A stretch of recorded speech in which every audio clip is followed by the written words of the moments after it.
Hey, how's it going? Got another review. Um, this guy is a Schecter E-1 Standard. Um, kind of a odd story how I came about to purchasing this one. Um, an Explorer type guitar. I've been in love with Explorer guitar since since I was a teenager. Specifically, Dean Z. I love those guitars. Um, I actually tried to buy a few of them last year, and I say a few because I kept going through them. I had problems, one problem or another with them, and had to return them.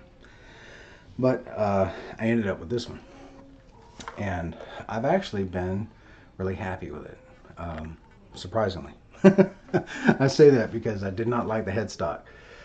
It grew on me though. It kind of matches, it kind of suits the guitar somewhat, you know. Um, I really like the shape.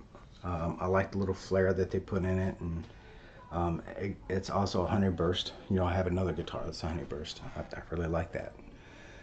Um, so, quick down and dirty on this. This is a mahogany body, mahogany neck. Um,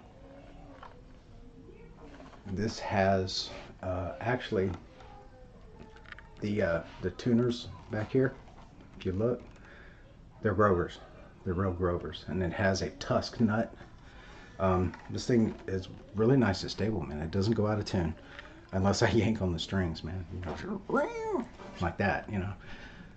Um, then it might go out of tune. I've been happy with this guitar. I enjoy playing it. It feels good. I'll go over that in a minute.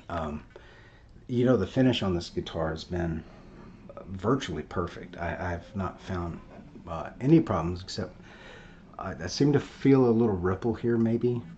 But then again, you know, I'm like, well, maybe not. Is that? Is it? Oh well, I don't care. Nobody see it, and I don't see it either. So, mahogany body and neck, like I said, Grover tuners, tusk nut. It's a rosewood fretboard. I don't mind rosewood so much.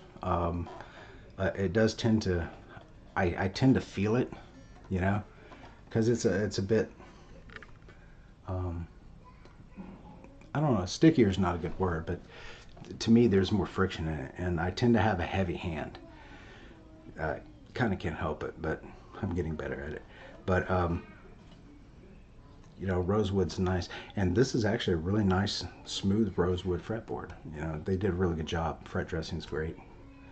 Um, the guitar comes with Schecter.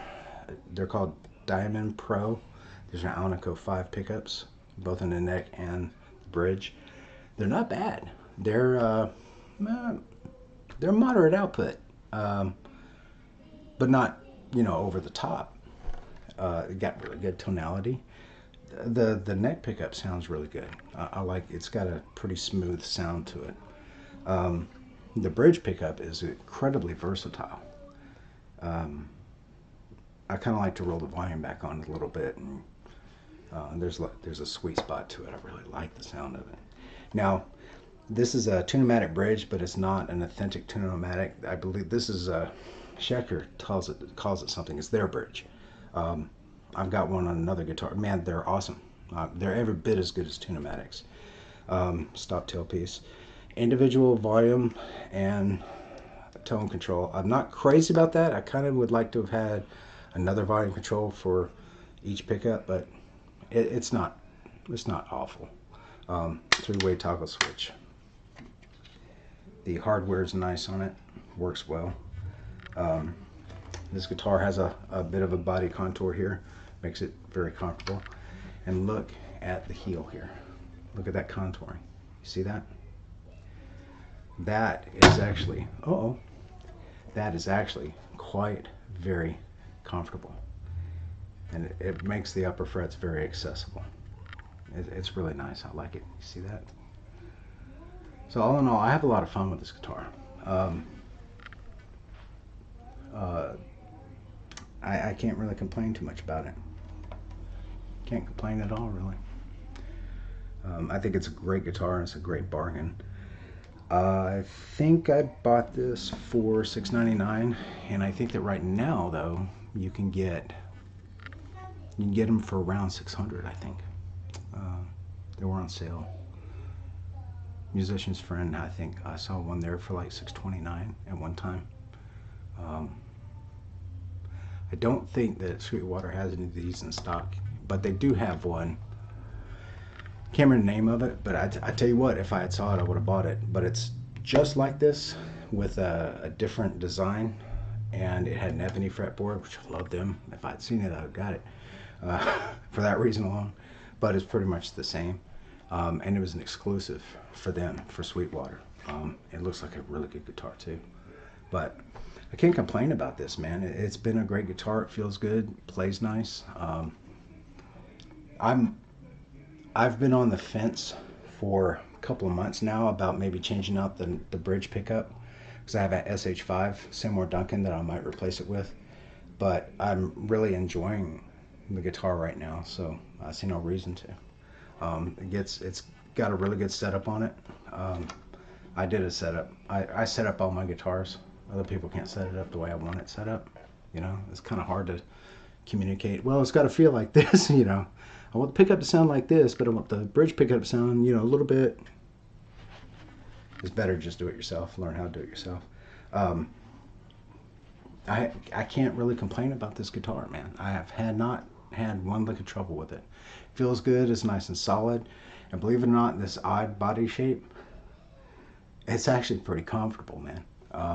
With me, when I've got it on, it sits up at an angle like this, and it's very accessible. It makes it easier for me. Now, I have issues, and that actually helps me a little bit. But it's got a great character, and it really is a very versatile guitar. I strongly recommend it. That's about it. All I can really say about this one. The finish has been great, and it's been a good worker. Bad things. Well, yeah, kind of, sort of, not really. More disappointing than anything else. The volume control, it feels good. It has great travel, right? And they've got these little speed rings on it. So like a rubber ring there that you can just touch it and it'll move, right? But it's nice and solid at the same time. The travel of the knob is, but it's scratchy. It gets a little crackly, and that's kind of disappointing. I'll have to blow it out and hope that it's just dust and stuff.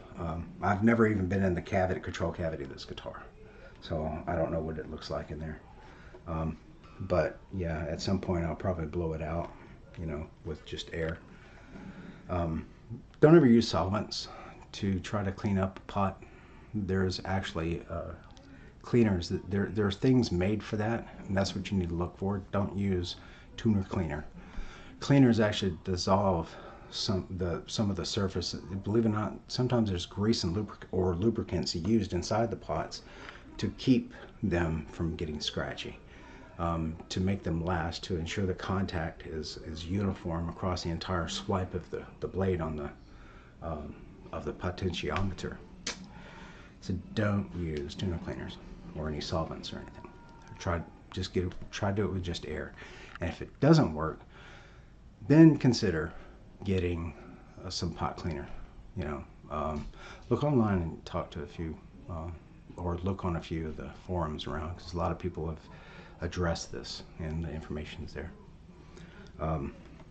Yeah, I like it. So it's definitely a favorite. I had a review on a Washburn Parallax, and I said that that was my main guitar. Although I had another one that was a favorite to play. This is it. I play this guitar and my Parallax single cut Les Paul style all the time. That's really the only two guitars I play anymore. I have some other reviews coming up. One is on a PRS. But yeah, even counting the PRS, these two are the only guitars I play. So we get down to the golden question of, if I lost this guitar, would I replace it? Yeah, I would. I really would. Um, Now, if I could get a hold of that exclusive model from Schecter that was made for Sweetwater, I'd get that instead. But I would definitely want to get another one. I love this style. I love Explorers, and was surprisingly good. I was surprised, really was, and I really like this guitar. So, yeah, I would definitely want to keep it around. So I'd replace it. Next big question: would I recommend it to someone else? Absolutely, man. If you're in the mood, for one of these, go get it, man. And right now, I've seen them really good deals around 600, maybe 6.5 or so. Man, grab one, man. It's great. It's a great guitar. Get a good setup on it if you can't do it yourself, or it's easy to set up. It's pretty much like setting up a Gibson. Just don't be surprised if you don't get, you know, 2 or 3/64ths clearance at the 12th fret on this. You get the action low on this thing. I don't have it that low. I can't do it that low. But yeah, man, it's worth it. Grab one, man. Go to a store, check it out. Or if you're going to order it online, like I always tell everyone, go to a reputable retailer. Sweetwater. You can always go to Guitar Center. Zounds is one. I don't know what the return policy is. If you're not happy with it, you know, you don't want to get stuck with it. You might want to ask about that first. But I think Musician's Friend has a really friendly return policy too. That doesn't mean you go out and trash the guitar and then try to take it back. Okay. But that's it. Guitar sounds great, feels great. It's very versatile, and that's one of the big things. It'll do metal, even. So it has the attitude that matches the looks. You know, it could do some metal, man. It gets a little twangy too. I've experimented with the single coil in this because it's got coil splitting also, and it gets twangy. I wouldn't be surprised if you can't do some country with it. I wouldn't. You know, I don't really play much country, but wouldn't mind trying that one day. That might be something cool. Anyway, great guitar, man. I want you guys to remember this next time you're looking for an Explorer style guitar. Man, check one out. Do yourself a favor, check one out, because this is a steal for the quality you get. Man, this is a good guitar, man. You know, and I don't think you can beat it. You know, 6.5, even $6.99, which is I think the top retail for this. It's what I paid for it. I don't mind. You know, it's a great guitar. So definitely try one out, man. It's awesome. Hope it helps. See you later.